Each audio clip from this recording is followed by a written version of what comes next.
اللہ جل جلالہ و کے فضل و کرم سے، اس کے احسان سے 1.25 پارہ پڑھا گیا۔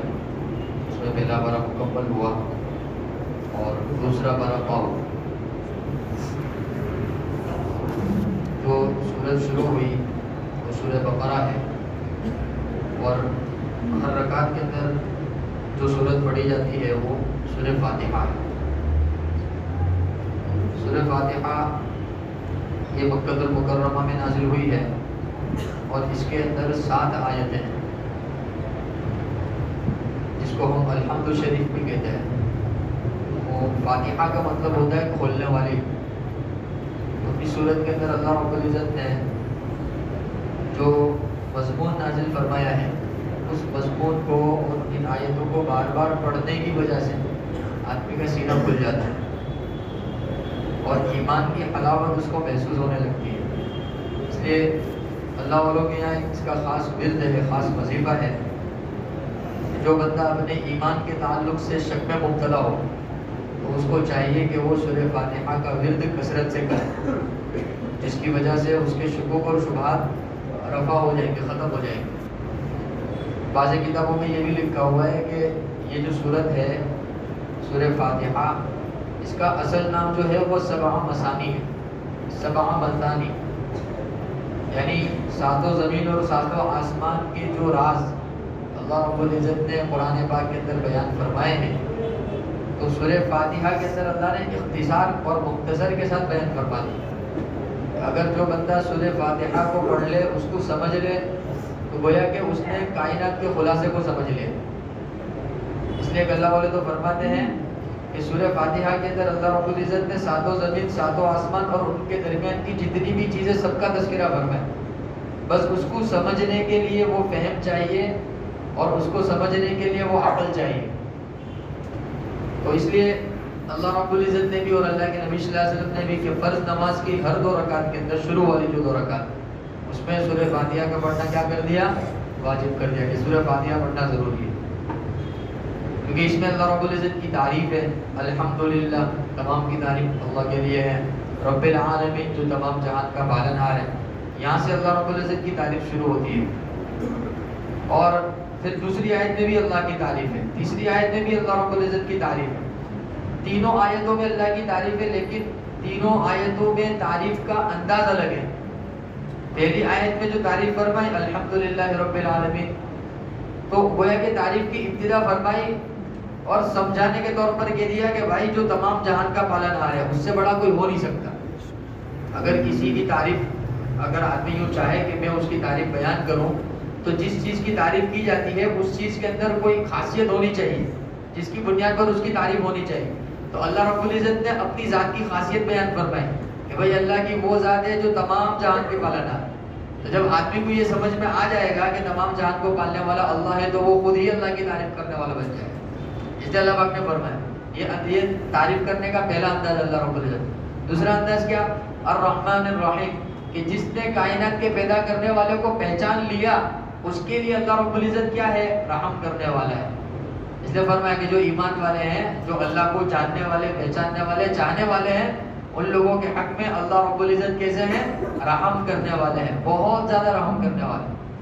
اور جو لوگ اللہ رب العزت کو ماننے والے نہیں ہیں، تو ظاہری طور پر تو وہ خوش نظر آئیں گے، لیکن آخرت میں ان کا حشر کیسا ہوگا؟ عذاب العلیم، دکھ دینے والا عذاب، دردناک عذاب ان کو دیا جائے گا۔ تو یہ تعریف کا دوسرا انداز ہے اللہ رب العزت، الرحمن الرحیم۔ جس نے اللہ کو پہچان کر اس کی تعریف کی، تو پھر اللہ اس کے لیے کیا ہے؟ رحم کرنے والا ہے، بہت زیادہ رحم کا معاملہ کرنے والا ہے۔ پھر تیسری صفت اللہ پاک نے اپنی ذات کی خود بیان فرمائی، مالک یوم الدین، کہ جس بندے نے دنیا کی زندگی کے اندر اللہ کو پہچانا، اللہ کی تعریف کی، اور اللہ رب العزت کا دنیا کے اندر اس کے ساتھ رحم کا معاملہ ہوا، اللہ کی ذات سے امید ہے مالک یوم الدین، روز جزا میں بھی اللہ رب العزت کا اس کے ساتھ کیسا معاملہ ہوگا؟ رحم کا ہی معاملہ ہوگا۔ اس کے اندر ایک باریک بات یہ ہے کہ جس طریقے سے ایک غلط عقیدہ چلتا ہے نا کہ بھائی دنیا کے اندر بھی ہم کو جنت، جیسے جو ایمان والے نہیں ہیں، جو اللہ کو ماننے والے نہیں ہیں، تو وہ کہتے ہیں کہ بھائی دنیا میں بھی ہمارے لیے سورگ ہے، اور مرنے کے بعد بھی ہمارے لیے کیا ہے؟ سورگ ہے۔ تو جو اللہ کو ماننے والے ہیں تو وہ کہیں نامراد اور مایوس نہ ہو جائے، تو اللہ پاک نے فرمایا کہ دنیا بھی ہماری ہے اور آخرت بھی کس کی ہے؟ کہ ہماری ہے. مالک یوم الدین الرحمن الرحیم، کہ دنیا کے اندر رحم کا معاملہ کرنے والے اللہ رب العزت ایمان والوں کے ساتھ. مالک یوم الدین، اور جو ایمان والے ایمان کی حالت میں اللہ رب العزت کے دربار میں آخرت میں پہنچیں گے، اللہ ان کے ساتھ بھی کیسا معاملہ کرنے والا ہے؟ رحم کا معاملہ کرنے والا ہے. کہ آخرت کی جو باغ ڈور ہے وہ بھی کس کے ہاتھ میں ہے؟ اللہ ہی کے ہاتھ میں. اس لیے اللہ پاک نے صاف لفظوں میں کہا کہ یوں نہ سمجھو کہ بھائی دنیا آخرت کچھ بھی نہیں، کہ نہیں، آخرت بھی اللہ کے قبضے میں ہی ہے. مالک یوم الدین، روز جزا کا مالک کون ہے؟ اللہ ہے.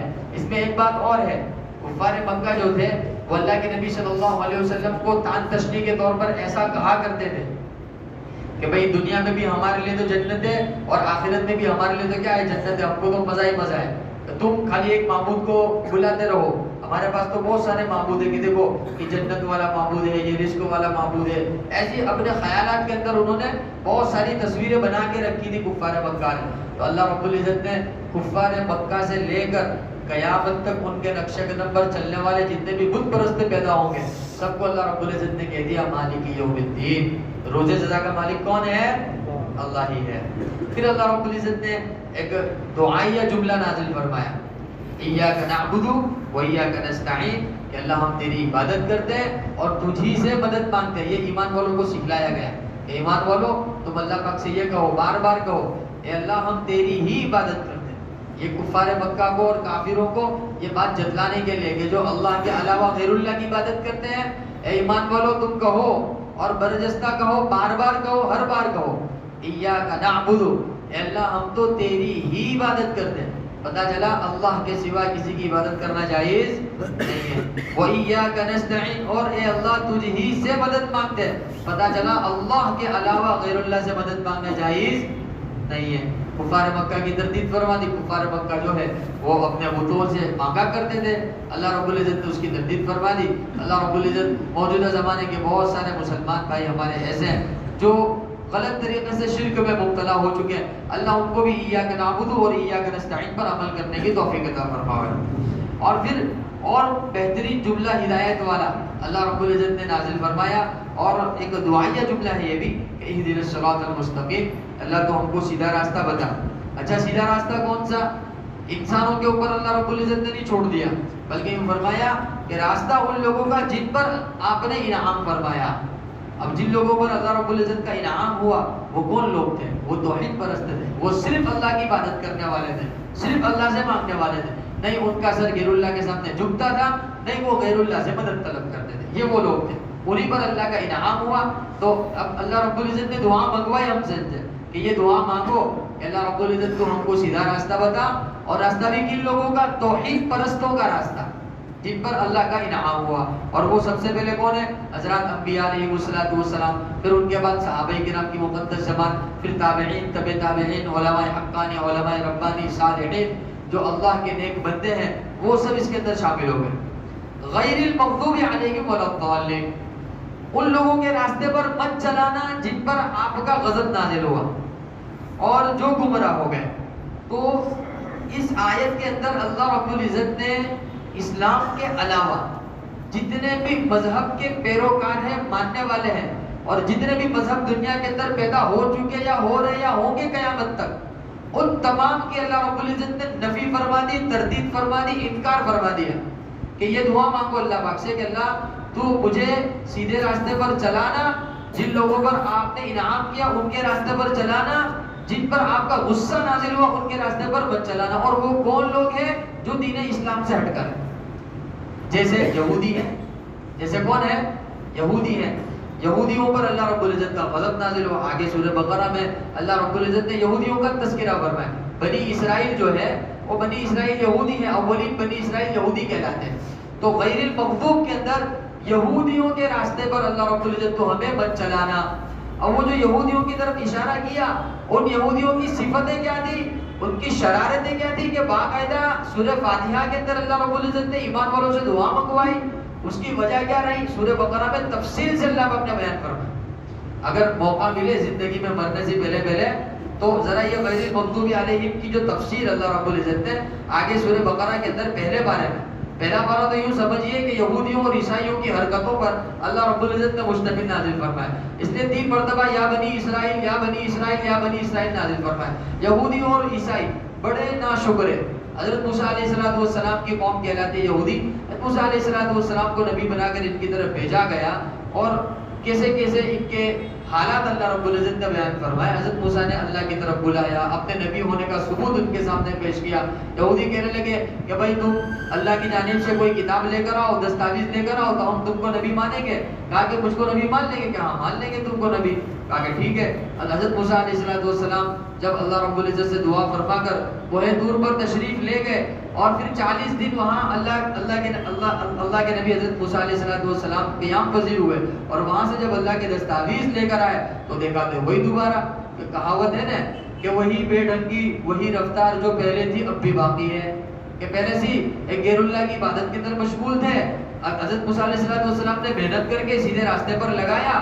اب جیسے حضرت موسیٰ علیہ السلام 40 دن کے عرصے میں کوہ طور پر جب گئے ہیں, جب واپس آئے تو پتہ چلا کہ واپس یہ تو بچڑے کی عبادت کے اندر مشغول ہو گئے. تو جناب یہ بے جان جانور کی جو بے زبان جانور کی جو پوجا چلی آ رہی ہے یہ یہودیوں کا ورثہ ہے. یہ وہ یہودیوں کی وراثت چلی آ رہی ہے. اور جب ہندوستان کی ہم جب پرانی تاریخ اٹھائیں گے نا تو وہاں پر بھی یہودیوں کا کہیں نہ کہیں سیرا نکل آئے گا. تو بہرحال غیر المغضوب علیہم جو ہے نا اس میں سب سے پہلے اولین یہودی ہے. یہ شرک کے سب سے بڑے موجد کہیے کہ انہوں نے شرک کو ایجاد کیا. یہودی جو ہے نا وہ بہت بڑے مشرک. اللہ رب العزت نے حضرت موسیٰ علیہ السلام کی محنت کی برکت سے شرک کو ختم کر دیا تھا, لیکن کوہ طور پر جو عرصہ گزرا اس کے درمیان میں پھر یہودیوں نے دوبارہ شرک کو شروع کر دیا. اور پھر جب وہاں سے واپس آ کر آئے تو دیکھا کہ وہ قوم تو دوبارہ بچڑے کی عبادت کے اندر کیا ہو گئی ہے, مشغول ہو گئی ہے. تو پھر حضرت موسیٰ علیہ السلام نے ان کے سامنے اللہ رب العزت کے دستاویز پیش کیے کہ دیکھو تم کہتے تھے نا کہ اللہ کے احکامات لا کر دو لو, یہ اللہ رب العزت کے احکامات ہیں. تو پھر انکار کر دیا, ہم نہیں مانتے کہ یہ اللہ کے کلام ہے, یا یہ اللہ کا کلام ہے یا اللہ کا فرمان ہے. تو یہ ایسی قوم ہے کہ کیا ہو گئے کہ اب ان کے اوپر اللہ کا غضب نازل ہو. اب وہ غضب طرح طرح کا نازل ہوا. وہ سورہ بقرہ کے اندر اللہ نے بیان فرمایا, مختصر سے وقت میں اس کو بیان نہیں کیا جا سکتا. بہرحال تو غیر المغضوب علیہم یہ یہودی جن کے اوپر اللہ کا غضب نازل ہوا. ایک چھوٹا سا واقعہ جس کی طرف آگے اشارہ فرمایا ہے, وہی یہ آیت نازل فرما کر اللہ پاک نے ارشاد فرمایا کہ جب حضرت موسیٰ علیہ السلام تو وہ دستاویز ان کے سامنے پیش کیے تو کہنے لگے کہ ہم اس کو اللہ کا فرمان نہیں مانتے ہیں. تو اسی وقت حضرت موسیٰ علیہ السلام اللہ کی بارگاہ میں متوجہ ہوئے. اللہ کا عذاب ان کے اوپر کیسا نازل ہوا کہ پہاڑ کو اللہ رب العزت نے ان کے اوپر لا کر کھڑا کر دیا. بالکل, یعنی انہوں نے اپنی آنکھوں سے اللہ کے غضب کو دیکھا ہے. یہ وہ قوم ہے یہودی وہ قوم ہے. اچھا, پھر اس میں بھی جب انہوں نے حضرت موسیٰ علیہ السلام سے معافی مانگی, حضرت موسیٰ علیہ السلام نے اللہ رب العزت سے درخواست کی, اللہ رب العزت نے پھر معاف کر دیا.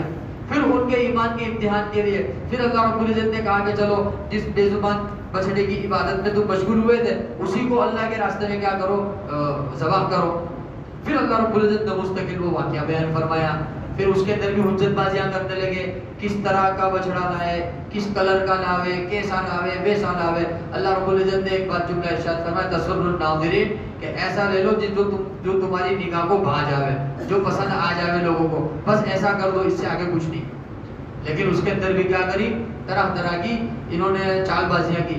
تو پھر آگے اللہ رب العزت نے فرمایا کہ اگر اللہ رب العزت کا فضل شامل حال نہ ہوتا تو یہ وہ بھی نہ کرتے. پھر آگے چل کے پھر ان کی شرارتیں اور پھر بڑھتی چلی گئی. تو کہنے کا مطلب یہودی وہ قوم ہے کہ جو اللہ رب العزت کی نافرمانی کے اندر دیگر قوموں کے مقابلے میں پہلے نمبر پر. یہودی وہ قوم ہے جو اللہ رب العزت کی نافرمانی اور حضرت انبیاء علیہ السلام کو ستانے اور نبیوں کو قتل کرنے میں پہلے نمبر کی قوم.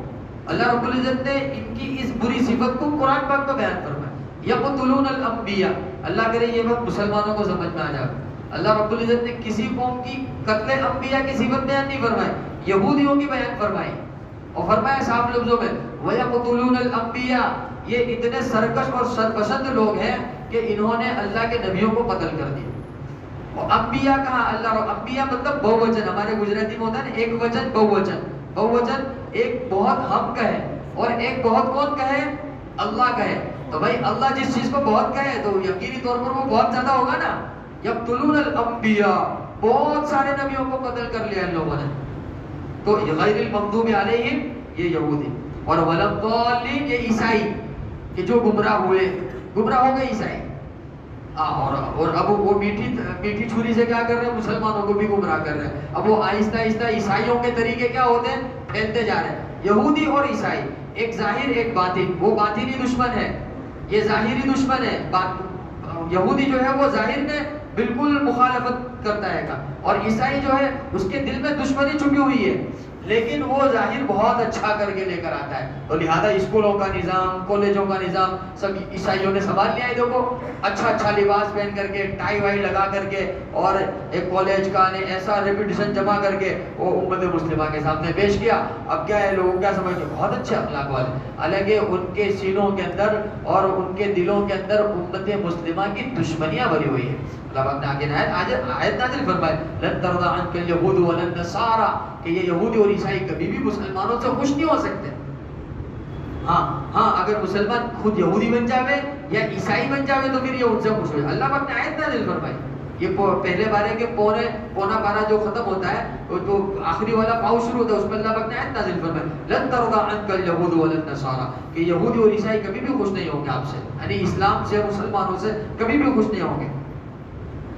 کب خوش ہو جائیں گے؟ حتی تتبعوا ملتهم، تم ان کا کلمہ پڑھ لو، تم عیسائی بن جاؤ، تم یہودی بن جاؤ، تو پھر وہ تم سے خوش ہو جائیں گے. ورنہ اس سے پہلے تم سے خوش ہونے والے نہیں، ان کے دلوں میں تو دشمنیاں ہی پنپتی رہے گی. تو والضالین عیسائی وہ لوگ ہیں جو خود بھی گمراہ ہوئے اور لوگوں کو گمراہ کرنے کا کام کر رہے ہیں، اور قیامت تک ان کا یہ سلسلہ چلتا رہے گا.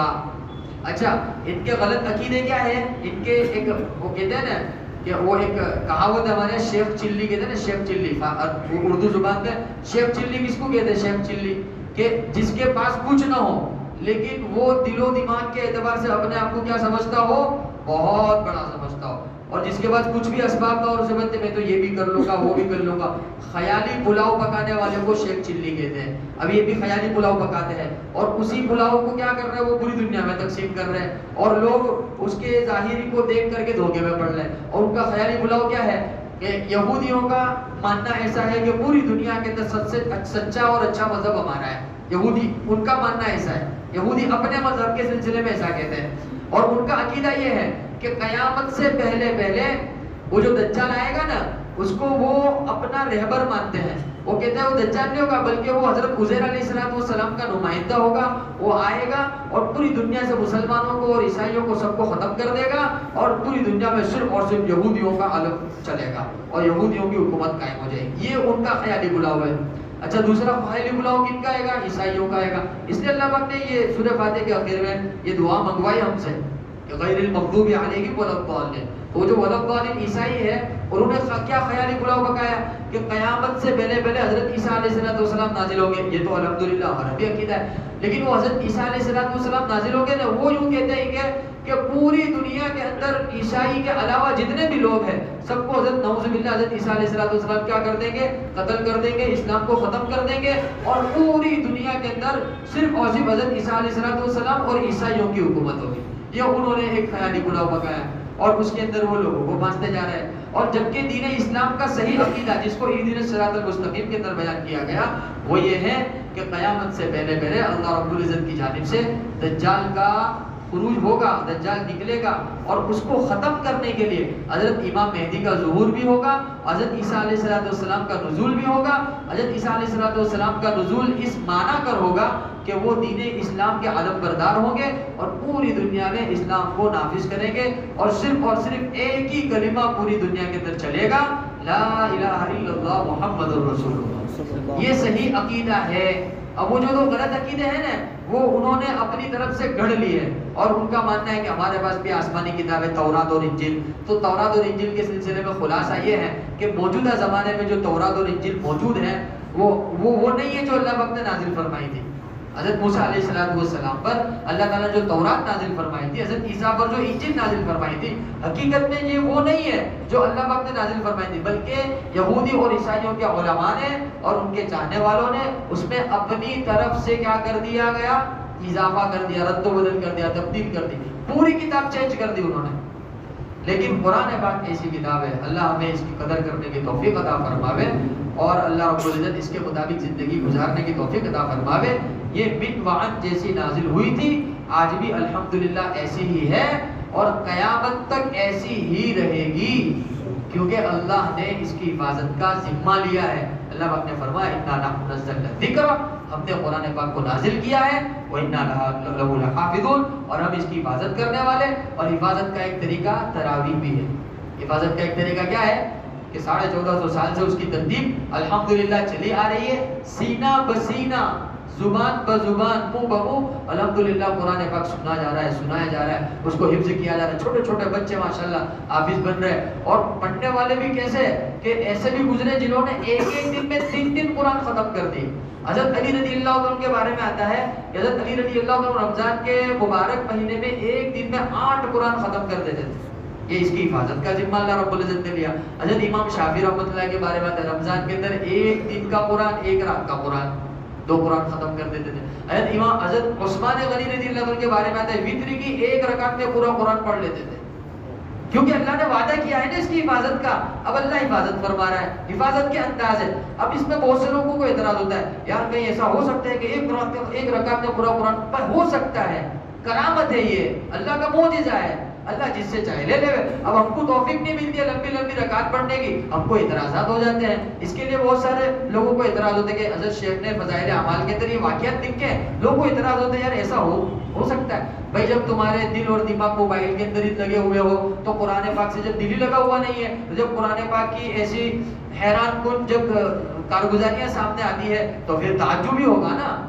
ہاں، تعجب کس کو نہیں ہوتا؟ جس کا دل قرآن پاک سے لگا ہوا ہو، جس کے دل میں تنافس ہو، آگے بڑھ جانے کی خواہش ہو دین کے اعتبار سے، قرآن پاک کے اعتبار سے، تو پھر اس کے لیے کوئی تعجب کی بات نہیں ہے۔ خیر اللہ کرے ہمیں بات سمجھ میں آ جاوے اور قرآن پاک کی ان آیات کے اندر اللہ نے جو مضامین جو احکامات نازل فرمائے اللہ کرے وہ ہمیں بھی سمجھ میں آ جاوے اور پوری امت مسلمہ کے درمیان قرآن پاک کو اللہ رب العزت عام فرما دے۔ بسم اللہ الرحمن الرحیم، اللهم صل علی محمد النبی الامی وعلی آلہ وصحبہ وسلم۔ ربنا آتنا فی الدنیا حسنۃ وفی الآخرۃ حسنۃ وقنا عذاب النار وادخلنا الجنۃ مع الابرار یا عزیز یا غفار۔ کریم آ گئے رحیم آ گئے تو ہم فرما، ہمارے گناہوں کو معاف فرما، سیئات کو حسنہ سے مبدل فرما۔ اے رب ذوالجلال، اے کریم آقا، اے رحیم آقا، آج کی ہماری تراویح کو قبول فرما۔ تراویح میں جو پڑھا گیا، سنا گیا، اے رب ذوالجلال اس کو قبول فرما۔ اس کے بعد جو ابھی تفسیر ہوئی اللہ رب العزت اس کو بھی قبول فرما۔ اور تفسیر کرنے میں، تراویح پڑھنے میں، سننے میں جو غلطی اور کوتاہی ہوئی، جو کمی رہ گئی، اللہ رب العزت تو کریم ہے، رحیم ہے، رحم کا معاملہ فرمانے والا ہے، مغفرت کا معاملہ فرمانے والا ہے، معاف فرما دے، درگزر فرما دے۔ رب ذوالجلال آج کے اس تراویح کے اندر جتنے حضرات شریک ہیں اور پوری دنیا کے اعتبار سے جہاں کہیں جن مسلمانوں نے تراویح پڑھی ہے سب کی جانب سے ان تراویحوں کو قبول فرما لے، ان رکعتوں کو، نمازوں کو، آیتوں کو، قراتوں کو قبول فرما لے رب ذوالجلال۔ اور ہم نے جتنا بھی پڑھا اس کا ہمیں جتنا بھی ثواب ملا، ہم نیت کرتے ہیں کہ سب سے پہلے اس کا ثواب حضرت محمد صلی اللہ علیہ وسلم کو، آپ صلی اللہ علیہ وسلم کی تمام آل اولاد کو، آپ صلی اللہ علیہ وسلم کے تمام صحابہ کرام کو، تمام انبیاء علیہم الصلوۃ والسلام کو، تابعین کو، تبع تابعین کو، علماء حقانی، علماء ربانی، غرض پوری امت مسلمہ کو، خاص کر ہمارے رشتہ دار جو مرحومین ہیں جو دنیا سے رخصت ہو چکے ان کی پاکیزہ ارواح کو، حضرت آدم علیہ السلام سے لے کر ابھی تک قیامت تک جتنے ایمان والے پیدا ہو چکے اور ہیں یا ہوں گے، اے رب ذوالجلال ان کی تمام پاکیزہ ارواح کو اس کا ثواب پہنچا دے۔ یا رب صلی وسلم دائما ابدا علی حبیبک خیر الخلق کلہم، جزا اللہ عنا محمد صلی اللہ علیہ وسلم برحمتک یا ارحم